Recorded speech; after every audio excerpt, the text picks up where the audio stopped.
January 22nd, 1879. 11 in the morning. A British scout named Mello Kazulu chases a group of Zulu cattle raiders into a valley called Ngwebeni, 7 miles from the British camp at Isandlwana. He stops his horse at the valley's edge, and what he sees makes his blood turn cold. 20,000 Zulu warriors, sitting in total silence. Row after row after row, shields resting against the ground, spears pointed at the sky. Not a single voice. Not a single movement. Just 20,000 men waiting for the order to kill. This is the army Lord Chelmsford said didn't exist. The army his officers swore was scattered and afraid. The army that was about to teach the British Empire the most humiliating lesson in its history. Because what happens in the next 5 hours isn't just a battle. It's the day Africa proved that courage and discipline could shatter rifles, cannons, and the arrogance of an empire that thought it owned the world. If you've ever wondered how empires fall, stick around. Because this story isn't about luck.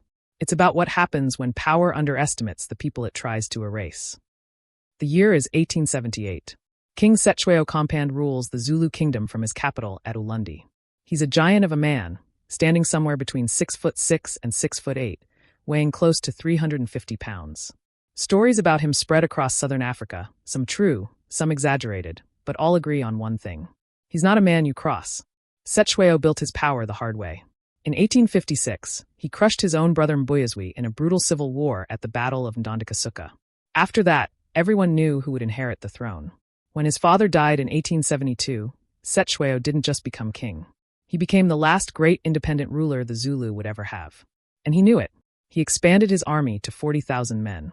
He brought back the tactics of his uncle Shaka, the legendary warrior who had turned the Zulu into the most feared fighting force in Africa. Age-set regiments trained from boyhood. The Iklewa, a short stabbing spear designed to kill at close range. The buffalo horns formation, where warriors would surround an enemy like the horns of a charging beast.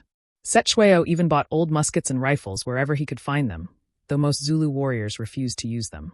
They called firearms the weapons of cowards. Real warriors, they said, looked their enemies in the eye before they killed them. But here's the thing. Cetshwayo didn't want war. He wanted to be left alone. The British didn't care. By 1878, the British controlled most of southern Africa. Diamonds had been discovered in 1867. Gold would follow in 1886. And the British High Commissioner, a man named Sir Bartle Frere, had a vision. Unite all of southern Africa under British rule. Create a confederation like they'd done in Canada. Force the independent kingdoms to submit or be destroyed. The Zulu Kingdom stood in the way. So Frere started a propaganda campaign. He told London that Cetshwayo was a brutal despot barely holding back his bloodthirsty warriors from invading the British colony of Natal.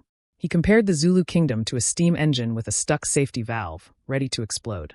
None of it was true. Cetshwayo had withdrawn his army deep behind the border to avoid any provocation. He considered the British his friends. He thought diplomacy could save his kingdom. He was wrong.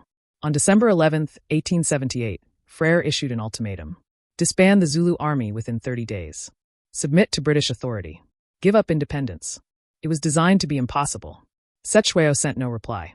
And on January 11, 1879, Lord Chelmsford crossed the Buffalo River at Rorke's Drift with over 7,000 British and colonial troops, heading straight into Zululand.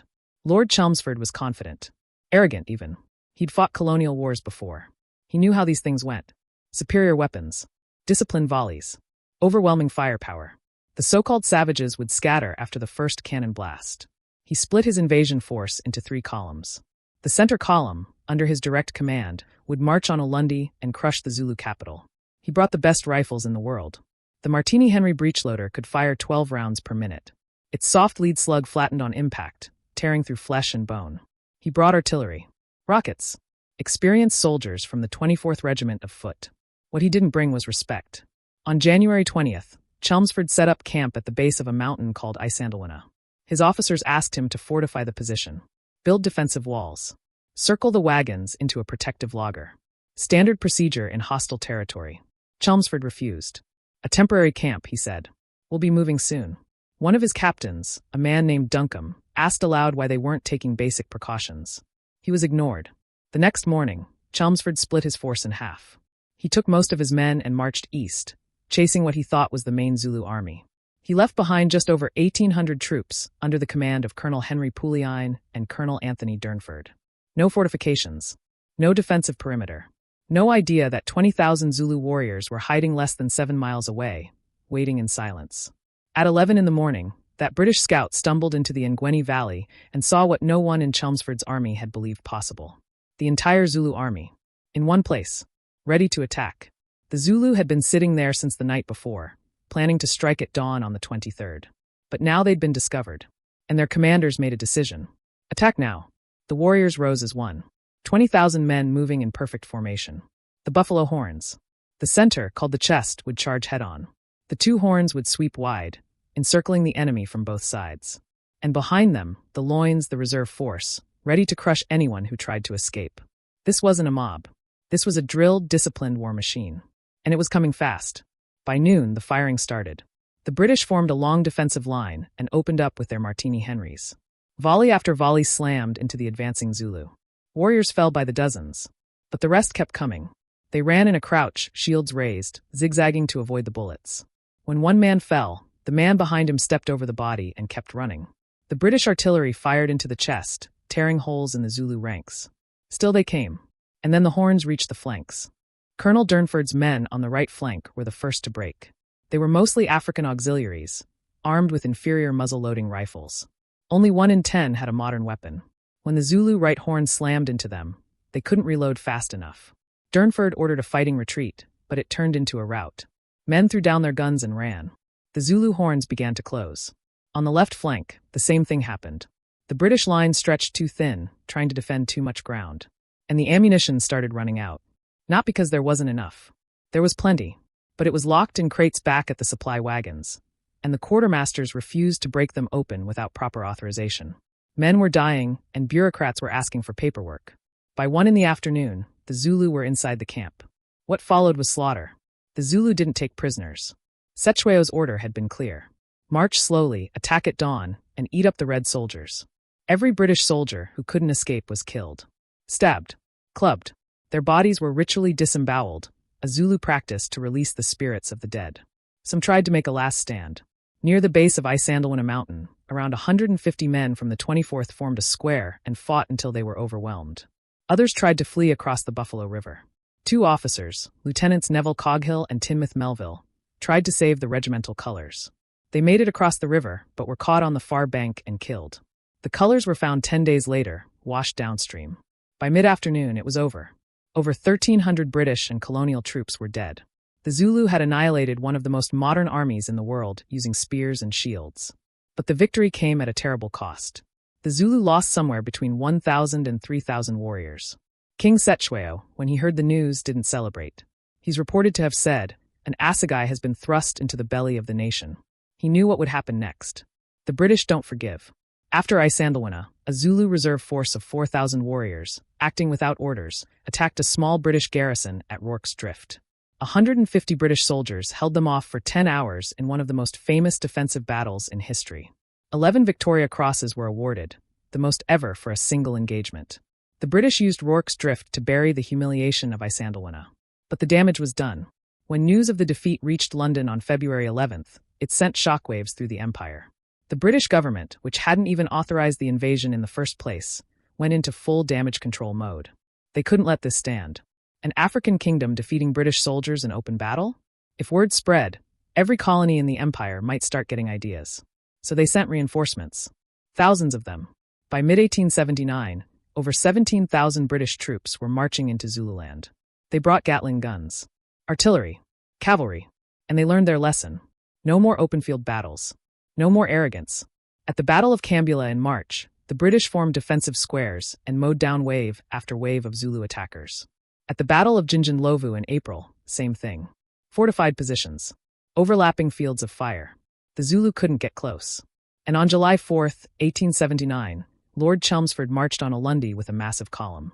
He formed a hollow square on the open plain, daring the Zulu to attack. They did.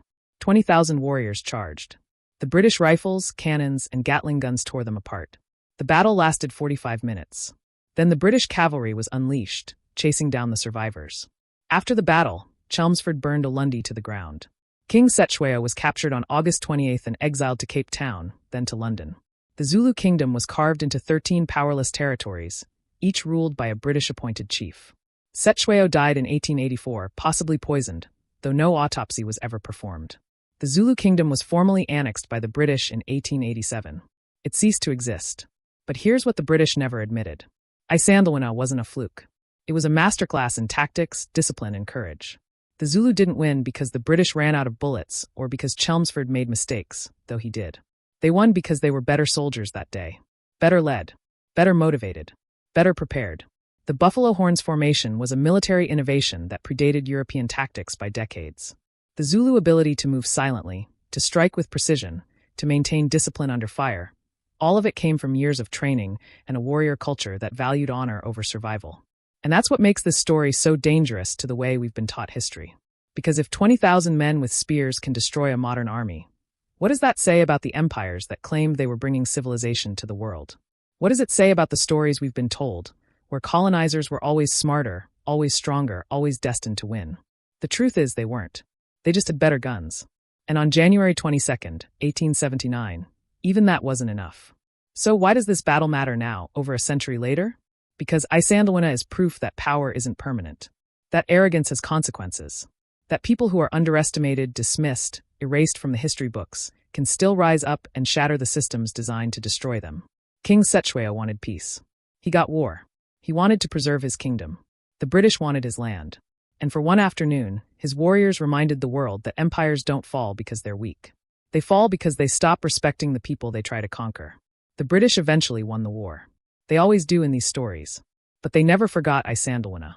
It's the battle they don't talk about in their museums. The defeat they buried under tales of Rorke's drift and imperial heroism. But the Zulu remember. And now, so do you. Because some stories refuse to stay buried. Some voices refuse to be silenced. And some victories, even in defeat, echo louder than any empire ever could.